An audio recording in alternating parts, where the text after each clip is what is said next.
Halo, Assalamualaikum warahmatullahi wabarakatuh. Selamat malam Mitra Eling. Nah, 5 menit lagi saya akan undang Dr. Evi Irma untuk bergabung dengan kita di IG Live pada malam hari ini. Nah, sebelumnya perkenalkan saya Tiara. Saya akan nemenin teman-teman Mitra Eling untuk ngobrol bareng sama Dr. Evi di malam hari ini ya tentunya. Nah, di live IG pada malam hari ini kita akan membahas tentang pterygium, selaput pada mata. Ya, karena yang kita tahu ya, ternyata pterygium ini cukup banyak dialami oleh masyarakat dan banyak pasien di klinik mata dan polimata kami yang menderita pterygium. Jadi udah case-nya tuh banyak banget gitu loh yang udah kena pterygium ini. Dan jangan lupa buat teman-teman Mitra Eling ini ada hadiah total Rp150.000 untuk 3 orang penanya teraktif. Oke, sebagai informasi juga, Eling Group ini memiliki polimata yang tersebar di beberapa wilayah, di mana salah satunya ada di tempat praktik Dr. Evi, spesialis mata di Klinik Mata KMU Madura. Lokasinya di Bangkalan ya. Nah, yang udah join ini dari mana aja? Boleh dong di list, boleh kan ya? Nah, habis ini kita langsung aja untuk undang Dr. Evi buat gabung sama kita. Sebentar. Halo, selamat malam Dokter Evi. Halo. Assalamualaikum. Dokter Evi, Iya, mohon maaf, apakah suara saya terdengar jelas? ya udah terdengar. Ini teman-teman, aku kenalin nih, ini Dokter Evi. Di mana Dokter Evi ini praktek di Klinik Mata KMU Madura yang tepatnya di Bangkalan. Nah, mungkin teman-teman juga udah yang dari Madura ya atau dari Bangkalan ini udah pernah ketemu dan udah pernah periksa sama Dokter Evi ya, dokter ya gitu ya. Udah banyak pasti ini Dokter Evi pasiennya ya. Nah, oke.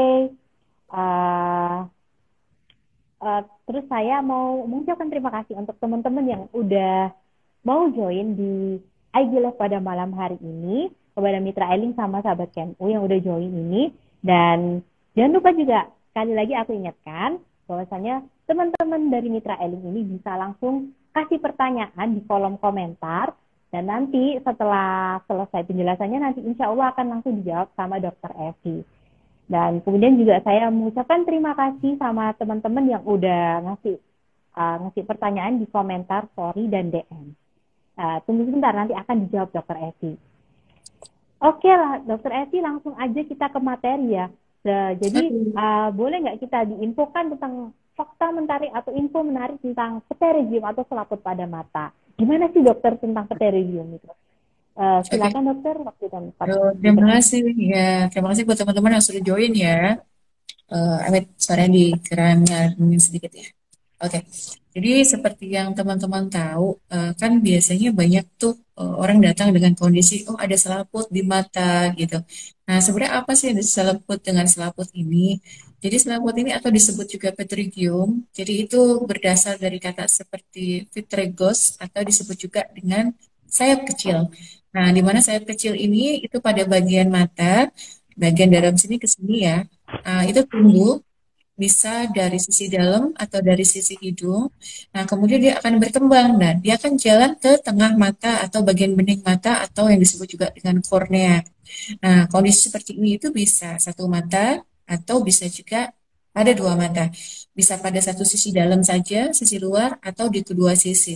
Nah, kemudian di Indonesia nih, ya karena panas, jadi kasusnya lebih banyak diderita oleh laki-laki. Kenapa? Karena mereka lebih banyak kondisinya di lapangan. Seperti itu. Nah, kemudian apa sih yang bisa menjadi penyebab gitu? Jadi penyebabnya secara umum sih tidak diketahui, tapi masih bisa disebabkan karena adanya paparan ultraviolet secara terus-menerus. Kemudian juga bisa karena terpaan kronis, jadi bisa karena asap, kemudian bisa juga karena debu, karena bisa karena lembapan udara yang cukup tinggi. Nah, yang paling utama adalah paparan sinar matahari, di mana itu merupakan faktor yang potensial untuk terjadinya petrigium. Gitu. Kemudian gimana sih cara mendiagnosis pterygium? Nah, pasti dokter akan melihat dengan alat namanya slit lamp untuk melihat sejauh mana nih pertumbuhan dari selaput itu di mata. Jadi gradingnya itu dibagi menjadi 4. Jadi yang pertama kalau masih ada di bagian putihnya mata kita ya. Kemudian kalau grade 2 dia sudah memasuki bagian bening mata kita. Jadi me- melewati tepi sedikit. Nah, kemudian kalau misalnya dia grade-nya sudah masuk ke 3, dia sudah hampir mendekati bagian manik mata, tapi belum sampai seperti itu. Jadi sekitar 3 mili lah. Nah, kemudian kalau misalnya grade 4, dia sudah betul-betul mengenai manik mata. Nah, kemudian bagaimana gitu untuk pengobatannya? Nah, untuk pengobatannya saat ini tergantung sama gradingnya. Jadi kalau misalnya gradingnya masih 1, 2 gitu, biasanya kita masih menggunakan obat-obatan seperti artificial tears atau kortikosteroid, jadi sebagai anti radang. Namun, apabila dia sudah memasuki grading 3 atau 4 dan amat sangat mengganggu penglihatan, maka saat ini dilakukan tindakan operasi. Seperti itu. Nah, kemudian ada nggak sih pencegahannya? Nah, sebenarnya sih pencegahannya ini tergantung sama bagaimana penyebabnya tadi. Gitu. Jadi kita bisa pakai kacamata pelindung, kemudian pakai topi, gitu ya. Atau jangan panas-panasan. Nah, seperti itu.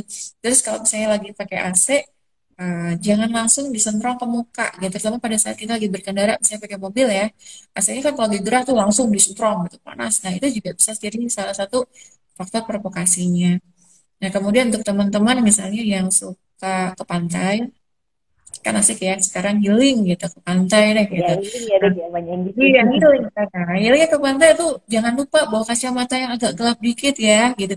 Tujuannya untuk mencegah paparan langsung dari ultraviolet ke mata kita. Nah, itu. Jadi mungkin kurang lebihnya segitu dulu ya pembukaannya. Nanti yang lain kita sambung dengan pertanyaan. Monggo, silahkan. Oke, langsung ke pertanyaannya aja ya dok ya kayaknya ya. Monggo, Kayaknya silakan. udah banyak nih pertanyaan yang masuk ya. Oke, Waduh. kita langsung aja dari Hafahin. Tanya nih, dok pterygium itu apakah bisa disembuhkan nih? Itu dok pertanyaannya. Oke. Jadi kalau petrigium itu pada saat awal tumbuh ya, dia bentuknya seperti kayak gumpalan lemak kecil di sudut mata gitu, kayak bulat begitu ya. Jadi kayak penumpukan lemak atau eksudat.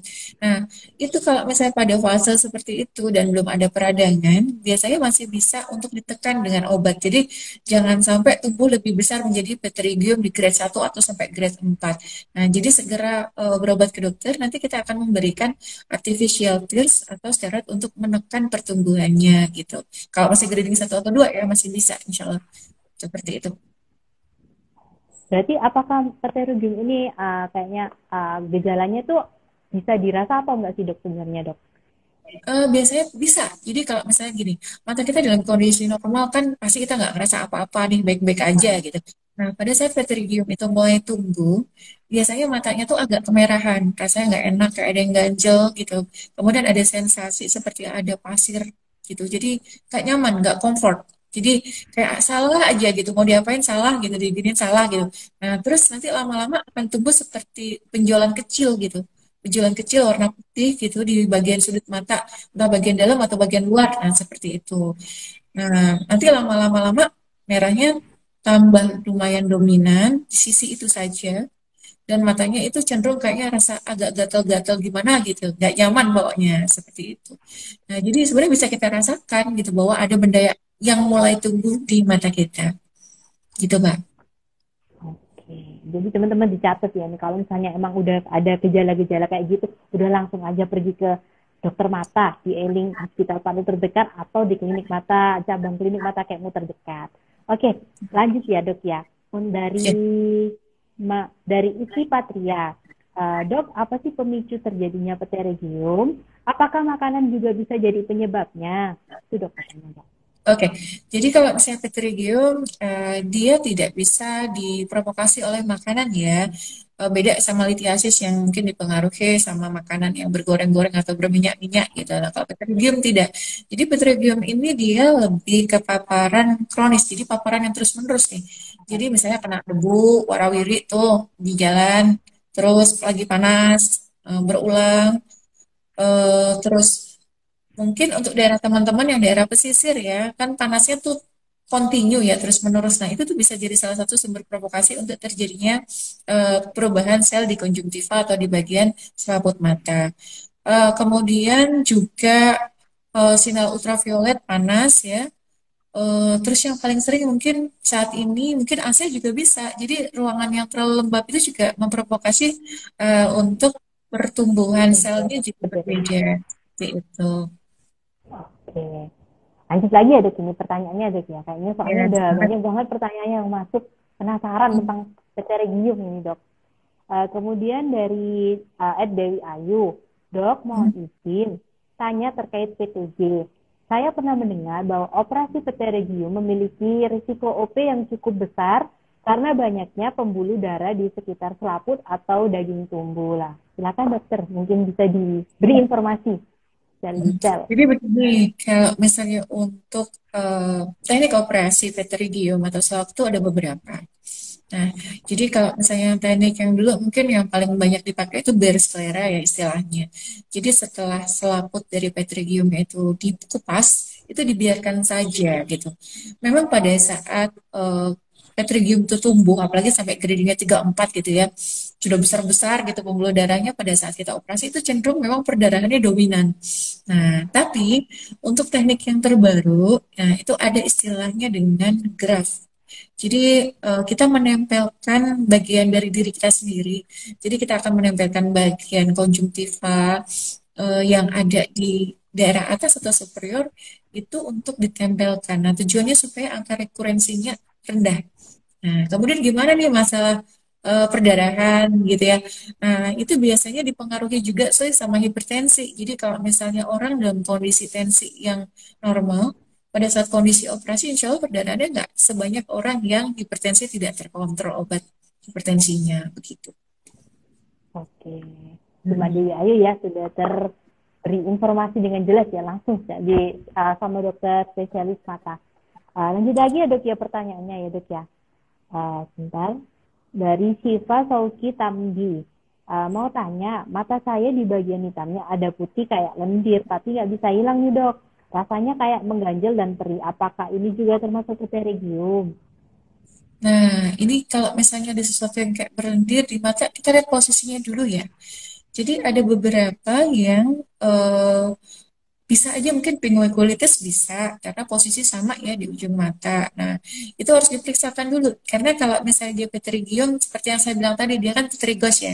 Jadi dia itu seperti sayap kecil. Jadi bentuknya tuh segitiga begitu.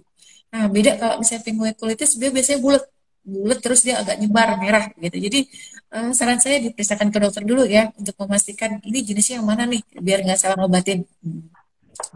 Itu ya dari Kak Siva Sotia Tambi, lebih baik anak diperiksain dulu biar tahu nih penyebabnya sebenarnya apa. Kalau misalnya takutnya kan nanti salah diagnosa juga ya dok ya. Mendingan Ya. langsung dilihat langsung sama dokter matanya seperti itu. Kemudian dari Ed Meliani Uti, apa saja sih dok yang harus disiapkan pasien sebelum ada tindakan untuk pterygium dan prosesnya tuh berapa lama ya dok ya kira-kira kalau misalnya tindakan Oke. PTG? Ya, terima kasih pertanyaannya. Jadi, sebelum kita operasi, maka yang dipersiapkan itu mentalnya dulu. Ya kan? Nah, Mental kalau ya pasti benar. benar sudah baca dulu nih. Kenapa? Karena pada saat di meja operasi itu pasti dokter mintanya pasiennya tenang gitu. Jadi disiapin pertama menurut saya mental. Nanti belum siap di meja operasi udah pada lari gitu. Ya, kemudian untuk operasinya sendiri ya, maka dokter saya terutama akan meminta supaya gula darah sama tensi darahnya dicek sebelum operasi. Ya, biar tadi nggak perdarahan gitu. Nah, kemudian gula darah itu dalam kondisi normal, tensi darah dalam kondisi normal. Nah, kemudian karena misalnya ini saat ini masih ada kondisi pandemi sih, eh, kita biasanya masih minta swab antigen untuk tindakan operasi gitu. Kemudian berapa lama? Nah, ini tergantung pasiennya lagi gitu. Kalau pasiennya tenang banget, insya Allah itu sekitar 20-25 menit itu sudah selesai. Nah, tapi kalau pasiennya nggak tenang-tenang, wow, bisa dibayangkan berapa lama ya. Iya. Jadi Mbak Melanie Ukti disiapkan nanti ya untuk catatan penting ini untuk teman-teman sama mitra ini kalau mau ada tindakan operasi disiapkan dulu mentalnya biar normal semuanya. Iya, biar tenang, Kemudian tekan. iya. Dari Selir BF. Dok, apakah leukoma aderen bisa sembuh? Oke, agak geser sedikit ya. Oke, kita Iya. bicara tentang rekom adherence ya. Jadi leukemia adherens ini itu biasanya terjadi karena proses entah itu inflamasi, infeksi, atau riwayat trauma sebelumnya. Nah, memang jujur ya, itu kasusnya agak susah. Jadi memang harus diperiksa dulu lebih lanjut. Cuman kalau leukemia adherens ini dia salah satu bentuk akhir dari satu proses infeksi atau inflamasi. Jadi untuk disembuhkan agak berat gitu. Oke. Ya, Agak out of the topic ya dok ini ya. iya Oke, nggak lanjut lagi apa-apa. dong ini dari Patria juga. Dok, kalau misalnya ini udah operasi nih kan, sebelumnya udah kena pterygium, udah operasi. Lah habis itu muncul lagi nih pterygiumnya. Misal sudah grade yang harus operasi lagi, apakah berisiko dok untuk operasinya? Jadi Jadi berulang kayaknya recurrence tadi. ya, jadi berulang nih ya. Oke, jadi Iya. kalau misalnya berulang, ini perlu kita evaluasi lagi nih. Berulangnya kenapa? Apa karena misalnya paparan dia, artinya ada resiko pekerjaannya memang lebih banyak di luar, ultravioletnya lebih tinggi, atau karena memang ada sesuatu di diri dia yang menyebabkan sel itu tumbuh kembali. Nah, biasanya kita tuh untuk operasi, untuk yang pertama sama kedua, memang masih aman. Tapi begitu yang ketiga, biasanya kami sarankan untuk pemeriksaan patologi anatomi untuk ngecek apakah selnya aman untuk dilakukan tindakan lanjutan atau tidak. Karena bisa aja kelainannya jadi bisa jadi jenis tumor gitu. Jadi harus dicek lebih lanjut kalau misalnya dia lebih dari 2 kali operasi. Gitu. Oke, dinut ya teman-teman ya. Lanjut lagi dok. Kayaknya udah banyak banget pertanyaannya dok. Tertarik Gimana? sekali nih teman-teman kayaknya ya. Dari ACCP, kalau misalnya kita kena PTG dok, terus selaputnya ini kita kucek lah. Selaputnya ini tambah banyak atau gimana kok? Ngaruh nggak kalau misalnya kita kucek gitu? Oke, jadi begini, kalau misalnya satu sel tumbuh karena misalnya paparan, terus kita kucek-kucek, berarti kan kita nyebabin trauma, iya nggak sih? Oh, Nah, ya. maka di situ akan terjadi perubahan bentuk sel. Nah, yang masalahnya karena posisinya itu di bagian bening mata, maka kita akan membuat manipulasi di selnya, bukan di konjungtiva aja, tapi juga di kornea kita.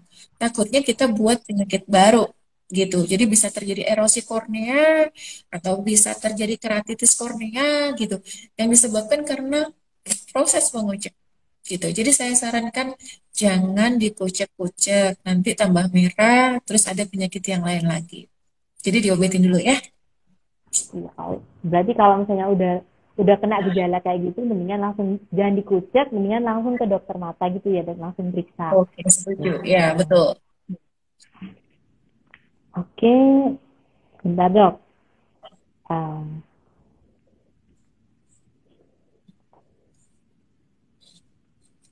Dok, apakah pterygium ini dari Kurniawan Kurniawan Mokodompit? Dok, apakah pterygium bisa lebih parah kalau kita merokok atau banyak main HP? Ngaruh nggak sih dok itu dok? Pertanyaannya, wow. Jadi gini, Mas, kalau misalnya untuk merokok gitu, karena dia itu partikel kecil dan itu kan jarang ya orang merokok cuma sekali ya, biasanya kan terus-menerus tuh. Berarti kan dia Iya. paparan kronis. Nah, jadi itu juga akan eh, ya membuat efek lah sedikit banyak ke pertumbuhan petrigiumnya. Tapi kalau handphone, maka jatuhnya bukan ke petrigium. Kita akan membicarakan sindrom mata kering gitu. Dan istilahnya ada lagi tambahan seperti Astenov. Jadi untuk handphone sendiri nanti kita baca masalah computer vision syndrome ya. Jadi nggak nyambung nih. Gak apa-apa.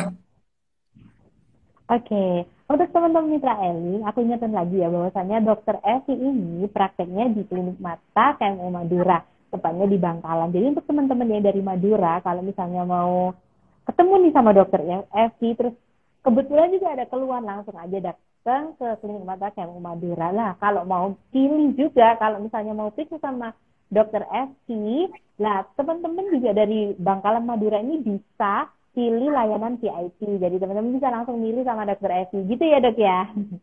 Iya, benar Kemudian, sekali.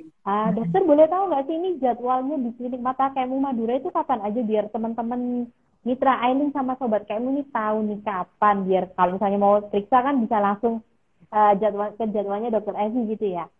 Boleh diinfo Iya, dok? jadi Jadwalnya. oke. Jadi di Dokter Evi itu di Klinik Mata KMU Madura setiap Rabu sore, kemudian hari Kamis sore, Jumat khusus operasi. Kemudian hari Sabtu pagi sampai siang, kemudian sore sampai malam. Begitu deh. Nah, dicatat ya teman-teman ya. Sabtu pagi sampai sore ya dok ya. Iya sampai malam. Jadi saya kalau Sabtu tuh full Oke. day. Full day. Jadi Rabu Kamis untuk teman-teman dicatat nih sama kalau mau periksa sama dokter Evi. Dokter Evi praktek di Rabu Kamis di sore, poli sore. Kemudian kalau Jumat khusus nih dokter Evi operasi. Kemudian kalau di Sabtu full day itu dokter Evi semuanya kayak gitu. Jadi teman-teman kalau mau langsung pilih dokter Evi tinggal pakai layanan CIT deh atau kalau nggak samain jadwalnya gitu ya dek ya. Iya. Oke, kita lanjut lagi pertanyaannya ya dok ya. Kayaknya Oke, banyak juga lanjut. soalnya. Bentar dok, aku bacain dulu.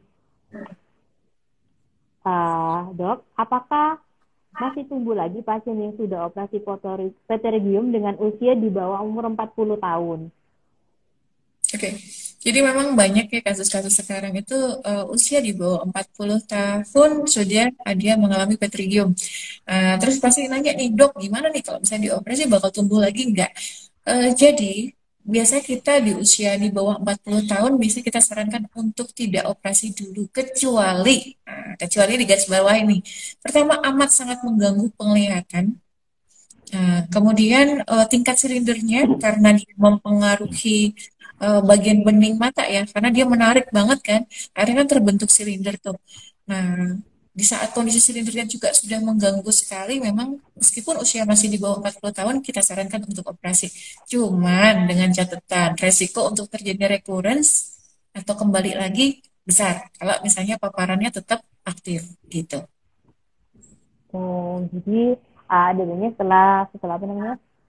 Setelah operasi dikurangi juga deh ya. Maksudnya ada pencegahan tersendiri dari kita Iya, gitu ya benar. dok ya. Oh, Oke.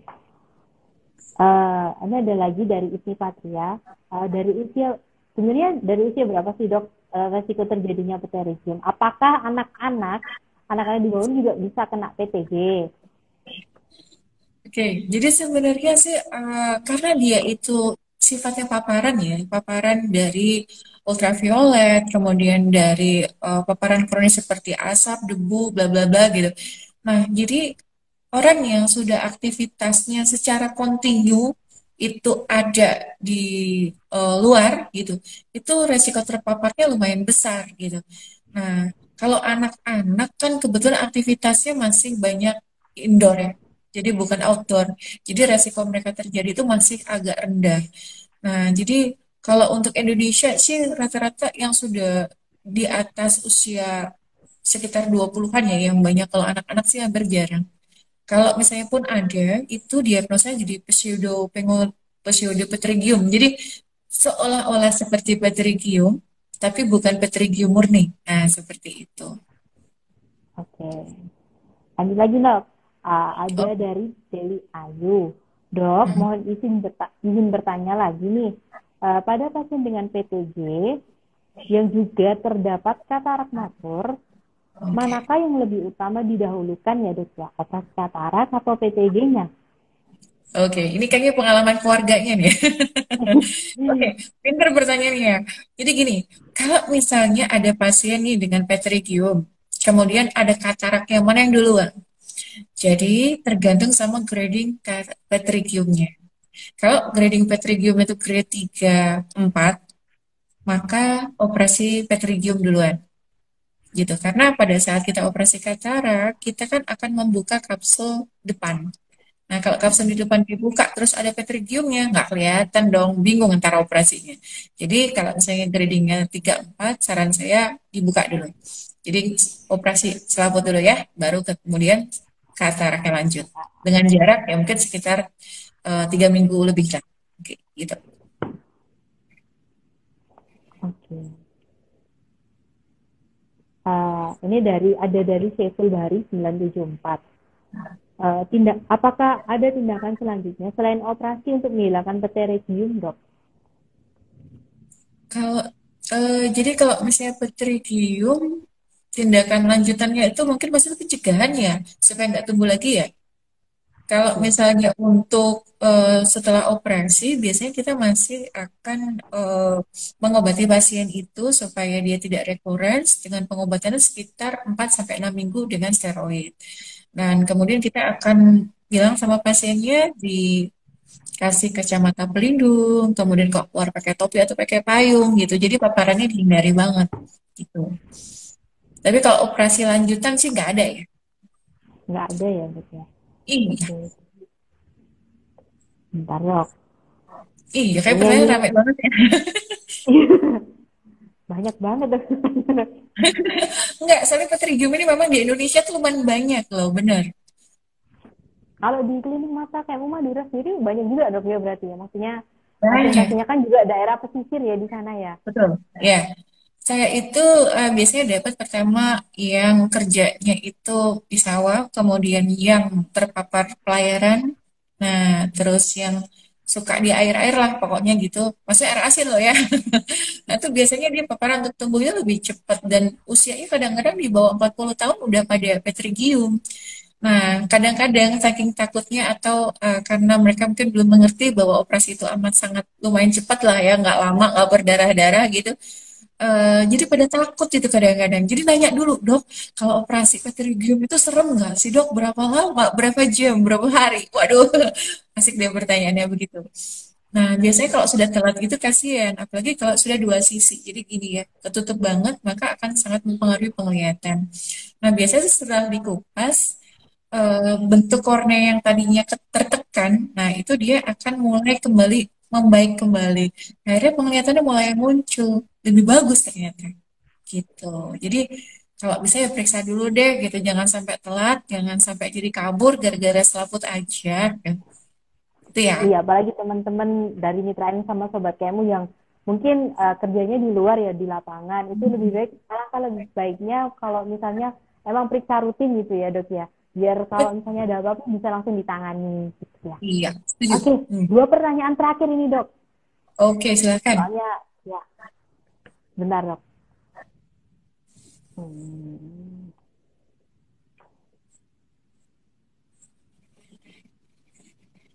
Dok, kalau misalnya ini kan, kalau misalnya operasi katarak ini kan habis operasi emang nggak boleh kena air ya, Dok ya.